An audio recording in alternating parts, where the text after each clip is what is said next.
تہجد کے سجدوں میں بہایا گیا ایک آنسو ساری زندگی بدل دیتا ہے۔ سچے دل سے مانگی گئی دعا بس ایک دعا نصیب پلٹ دیتی ہے۔ تہجد وہ آخری مرہم ہے جس کے بعد نہ کوئی زخم ستاتا ہے اور نہ کوئی غم رلاتا ہے۔ تہجد کی نماز کے لیے جاگنا اللہ کی بے شمار نعمتوں میں سے ایک نعمت ہے۔ تہجد اگر لاڈلی ہے تو اس تک پہنچ جانے والا اللہ کا سب سے لاڈلا بنتا ہے، اور جب لاڈلا فرمائش کرتا ہے تو اسے رد کرنے کی گنجائش باقی نہیں رہتی۔ تہجد کی توفیق جب تمہیں مل جائے گی، تمہاری ہر بگڑی جلد بن جائے گی۔ تہجد وقت ہے اللہ سے دوستی لگانے کا، تہجد وقت ہے اللہ سے باتیں کرنے کا۔ تہجد پڑھا کرو، کوئی ملے یا نہ ملے رب مل جائے گا۔ تہجد محبت کرنے والوں کے لیے اللہ کی طرف سے ملاقات کا دعوت نامہ ہے۔ ایک درد بھری رات اللہ کے روبرو بیٹھ کر گزر جائے تو زندگی کی باقی راتیں جاگ کر گزارنی نہیں پڑتی۔ جب تمہیں کہیں سے کوئی امید نہیں رہتی تب وہ تمہیں تہجد کی لگن لگا دیتا ہے اور ایک نئی امید سے جوڑ دیتا ہے، اور پھر تم جان جاتے ہو کہ جو درد دن کے اجالوں میں نہیں سمٹ پاتا وہ رات کی تاریکیوں میں سمٹ جاتا ہے۔ وہ پہلے تمہیں چنتا ہے، پھر ایک ایک کر کے اسباب بناتا ہے، پھر تمہیں ایک ہی جھٹکے میں یوں اپنے قریب کر لیتا ہے کہ صدیوں کا فاصلہ چند لمحوں میں سمٹ آتا ہے۔ واقعات، حادثات، حالات خود پیدا نہیں ہوتے بلکہ پیدا کیے جاتے ہیں۔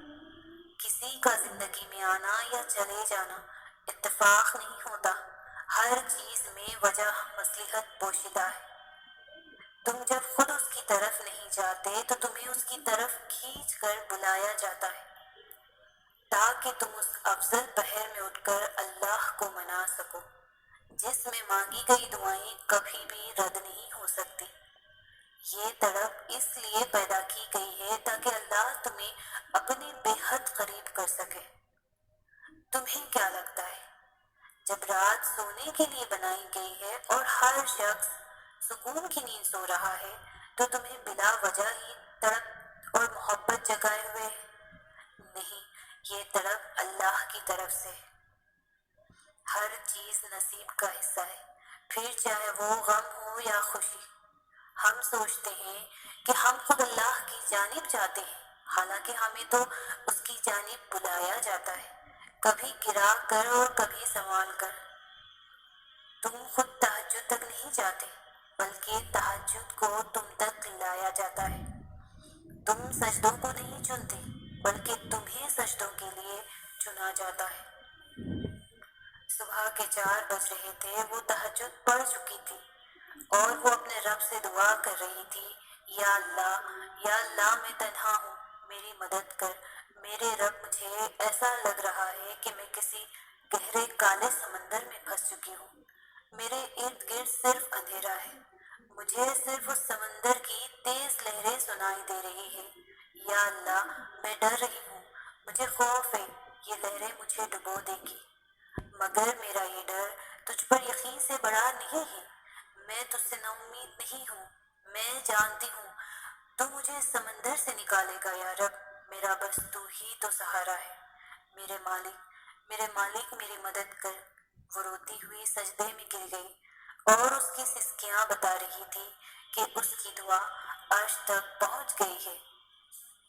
تمہارا اس رب کی طرف لوٹنا ہی تمہارا اصل کامیابی ہے۔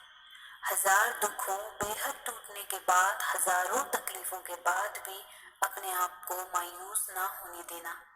ہمیشہ اپنے دل کو یہ احساس دلوانا کہ وہ رب بہت رحیم ہے، وہ تمہیں کبھی بھی اکیلا نہیں چھوڑ سکتا، وہ تو تمہاری شاہ رگ سے بھی زیادہ قریب ہے۔ اسے کیسے علم نہیں ہوگا کہ میرا بندہ تکلیف میں ہے؟ اس کی حکمت کو سمجھے، صبر کرے۔ کہانی کو اللہ تہجد تک تب لاتا ہے جب وہ چاہتا ہے کہ میرا بندہ مجھے منائے، مجھ سے بات کرے، میرے سامنے اپنی جھولی پھیلائے تاکہ وہ اس کی مانگی ہوئی مرادوں پر آمین کہہ سکے۔ وقت اور حالات ہمیں ان راستوں پر چلنے پر مجبور کر دیتے ہیں جن سے ہمیں تکلیف پہنچتی ہے، لیکن وہ راستے ہماری ہی بہتری کے لیے ہوتے ہیں۔ وقت بھی بدلتا ہے اور نصیب بھی، لوگ بھی بدلتے ہیں اور حالات بھی۔ جیسے اللہ آسمان پر تاریکی کے رنگ ہمیشہ نہیں رکھتا اور اس آسمان کو دن کے رنگ برنگے اجالوں سے بھر دیتا ہے، ویسے ہی وہ ہچکیوں کو مسکراہٹوں میں بدل دیتا ہے۔ اور اگر وہ آپ کو تہجد تک لایا ہے تو سمجھ لیجیے کہ اب صلے کا وقت ہے، جس کا مکمل ہونا آپ کی نظر میں ناممکن ہے۔ جو محبتوں کا بادشاہ ہے وہ کیسے آپ کی محبت کو نامکمل رہنے دے گا؟ سنو، وہ سن لے گا اور اختتام میں سب عطا کر دے گا، اس مایوس دل کو شرمسار کر دے گا۔ تہجد کا سجدہ اپنے آپ میں ہی بہت طاقت رکھتا ہے اور وقت تہجد مانگی جانے والی دعاؤں کی شدت کا مقابلہ کوئی بھی نہیں کر سکتا، یہاں تک کہ نصیب بھی نہیں۔